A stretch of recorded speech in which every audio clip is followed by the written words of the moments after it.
Nakatanggap ng maagang pamasko ang JMC Kings, ang collegiate basketball team ng Jose Maria College Foundation Incorporated at mga coach nito matapos ang sunod-sunod na pagkapanalo ng grupo sa mga laban nito. Narito ang report ni Paul Montibon. Kilala ang JMC Kings, ang collegiate basketball team ng Jose Maria College Foundation Incorporated o JMCFI sa Davao City, na matinding kalaban pagdating sa basketball court at patunay na nito ang track record mula pa naman noon. Kaya naman, ngayong malapit na ang Kapaskuhan ay maagang regalo ang hatid ng JMCFI administration sa mga ito.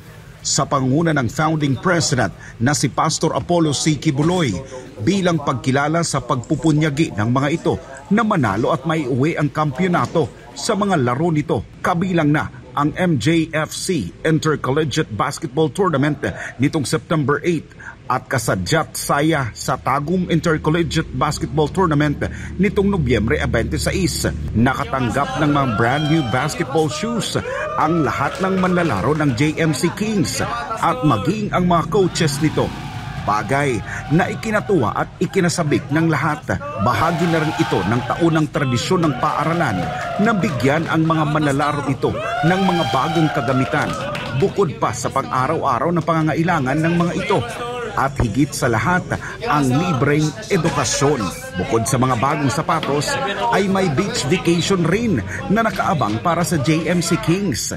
Para sa head coach ng JMC Kings na si Coach Flordelito Kagampang, malaki ang impact ng walang sawang suporta ng JMCFI administration at ni Pastor Apollo Kibuloy sa mga players. Siyempre malaki ang impact kasi unang-una akala ng iba wala nang suporta ang JMC kasi akala nila wala na ang JMC kasi wala na si Pastor, pero hindi kami naniniwala kasi lagi naming sinasabi na walang nagbago kahit na may nangyaring hindi maganda, pero ang suporta ni Pastor, ganun pa rin sa amin. Mas lalo pa ngayon.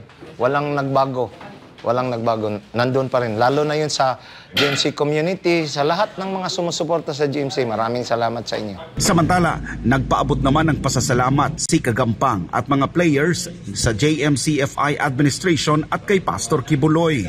Unang-una, nagpasalamat ako kay Pastor sa walang sawang suporta mula pa noon hanggang mag-23 years na ako dito sa JMC. Ganon pa rin, walang pinagbago kahit na wala dito si Pastor, pero nandun pa rin yung suporta niya. Pasalamat ako kasi minsan lang ako magkasapatos na ganito eh. Tapos grateful lang talaga ako. Sobrang saya kasi hindi lang ito once nabigyan ni Pastor, dati binigyan din kami, so sobrang saya. Napaka-grateful namin kay Pastor. Thank you Pastor sa binigay mong regalo, maagang pamasko. Sobrang nagpapasalamat po ako at napakasaya sa feeling na may ganitong mga suporta kay Pastor. Sa amin din, sa aming team, mga aming basketball team, napakasaya po namin dahil may sumusuporta sa amin. At I'm feeling blessed po na isa ako sa naging part ng basketball team na hindi naman lahat ng mga kabataan at katulad ko na mapunta dito sa ganitong sitwasyon. Pasok na sa semi-finals round ang JMC Kings sa Davao Schools Athletic Foundation Incorporated para sa Season 1 ng men's basketball, kung saan nasa top rank rin ang JMC Kings sa standing ng nasabing liga na gaganapin ngayong December 9, 2025. Para sa Diyos at sa Pilipinas kong mahal, nag-uulat Paul Montibon, SMNI News.